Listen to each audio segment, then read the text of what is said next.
কার লাগিয়া কান্দ মানুষ, কার লাগিয়া হাস, কার লাগিয়া কান্দ মানুষ, কার লাগিয়া হাস। যে তোমার করল সৃজন, যে তোমার করল সৃজন, তারে ভুলে আছ।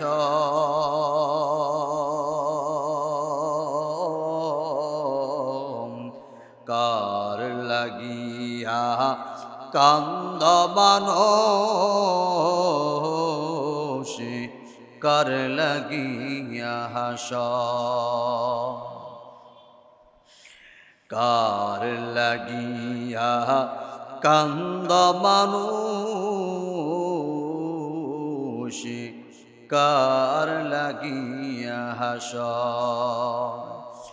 এই পৃথিবীর মালিক যিনি,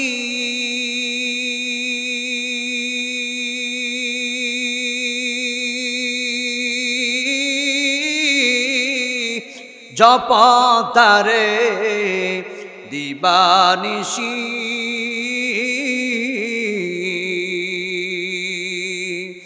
এই পৃথিবীর মালিক যিনি,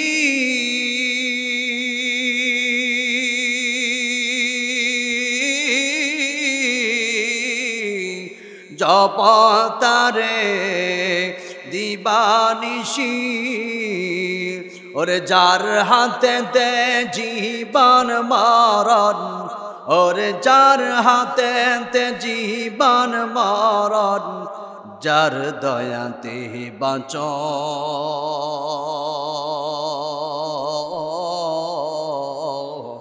কার লাগিয়া কান্দ মানুষ, কার লাগিয়া হাস। দেখেন আমরা দুনিয়াতে কত গুনাহ করতেছি। আল্লাহ রাব্বুল আলামিন বলেন, বান্দা তোমরা যে গুনাহ করো, যেই পরিমাণ গুনাহ আমরা করি, আল্লাহ যদি এই গুনার কারণে আমাদেরকে পাকড়াও করতো, আমরা কেউ বাঁচতে পারতাম? আমার তো মনে হয় কেউ বাঁচতে পারতাম না। তবে একটা কথা আছে, আল্লাহ ধরে না, আবার কাউকে ধরলে আবার ছাড়েও না। আল্লাহ রাব্বুল আলামিন বলেন, বান্দা তুমি জিনা করতেছ, ঘরের দরজা বন্ধ করে জিনা করতেছ, সেখানেও কিন্তু আমি অক্সিজেন বন্ধ করি নাই। দরজার নিচ দিয়ে আমি অক্সিজেন পৌঁছাইতেছি, অথচ তুই জিনায় লিপ্ত, আমি তোর অক্সিজেন বন্ধ করি নাই। যদি 2 মিনিটের জন্য অক্সিজেন বন্ধ করে দিতাম, তাহলে কেউ বাঁচতে পারবে? আল্লাহ বলতেছেন, তোর অক্সিজেন বন্ধ করি নাই আমি, দেখি তুই আমার দিকে ফিরে আসস কিনা। আমি তো তোর যৌবনে চাহিদা দিয়েছি, শয়তানের প্রমন্ত্রণায় পড়ে তুই গুনাহ করিস, সমস্যা নাই, লা তাকনাতু মির রহমাতিল্লাহ। বান্দা গুনাহ করতে করতে এমন একটা পর্যায়ে চলে গেলি যে শুধু গুনাহ আর গুনাহই দেখা যায়, তারপরও যদি অনুতপ্ত হইয়া তওবাতুন নাসুহা, খাঁটি দিলে তওবা করস, আমি আল্লাহ ওয়াদা করলাম, আসমান জমিন পরিমাণ যদি গুনাহ করো তুই, আমি আল্লাহর কাছে চাস, আমি আল্লাহ তোর পিছনে সমস্ত গুনাহ মাফ করে দেব। কিন্তু আমরা তো তওবা করি না।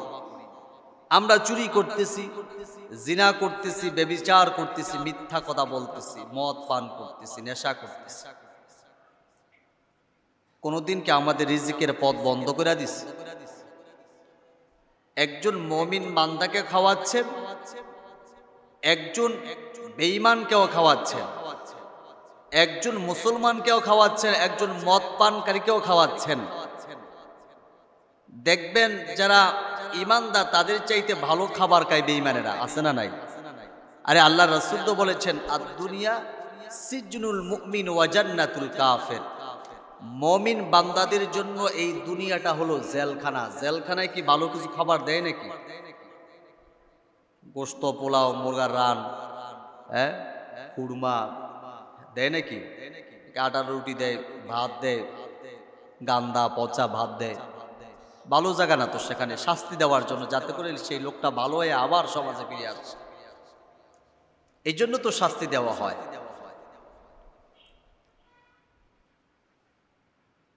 তো এই দুনিয়াটা হলো মুমিন বান্দাদের জন্য জেলখানা আর বেঈমানদের জন্য বালাখানা।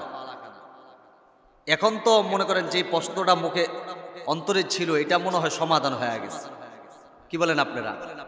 যদি দেখেন যে আপনার সামনে বেঈমানেরা ভালো ভালো খাবার খাচ্ছেন, তখন আপনি বলবেন যে এটা তো আমার জন্য জেলখানা, ওর জন্য বালাখানা, হয়তো দুনিয়াই শেষ, পরকালে তো আর কিছুই পাবে না। তো পরকালে আমার জন্য তো আল্লাহ বাজেট করে রেখেছেন জান্নাত। কি বলেন আপনারা? তো সেখানে ভালো ভালো খাবার খাবো, যেই খাবার খাইলে এত সুস্বাদু, আপনি এই পাখি উপর দিয়া যাচ্ছে আর বলবেন যদি এই পাখিটা বুনা করে খেতে পারতাম তাহলে মনে হয় কলিজাটা ঠান্ডা হতো। বলতে দেরি হয়েছে, আল্লাহু আকবার, আল্লাহর হুকুমে ওই পাখিটা বুড়া হয়ে আপনার সামনে আসতে দেরি হইবে না। এই পাখিটা আপনি খাইবেন, খাওয়ার পর যখন হাড়গুলো পাশে রাখবেন, এটা আবার হাড় জোড়া লাইকা পাখিও উড়াল দিয়ে চলে যাবে। সুবহানাল্লাহ, আস্তে কোন।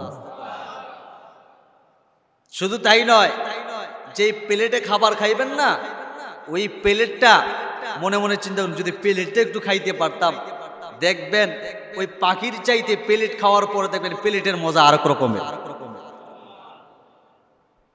প্লেট খাওয়ার পরে আমরা নিচে দস্তরখানা বিছাই না, দস্তরখানা যদি খাইতে পারতাম, দস্তরখানা খায়া দেখবেন যে পাখি আর কই আর কি এর এই প্লেট, দস্তরখানা দিয়ে এই চাইতে আরো বেশি মজা।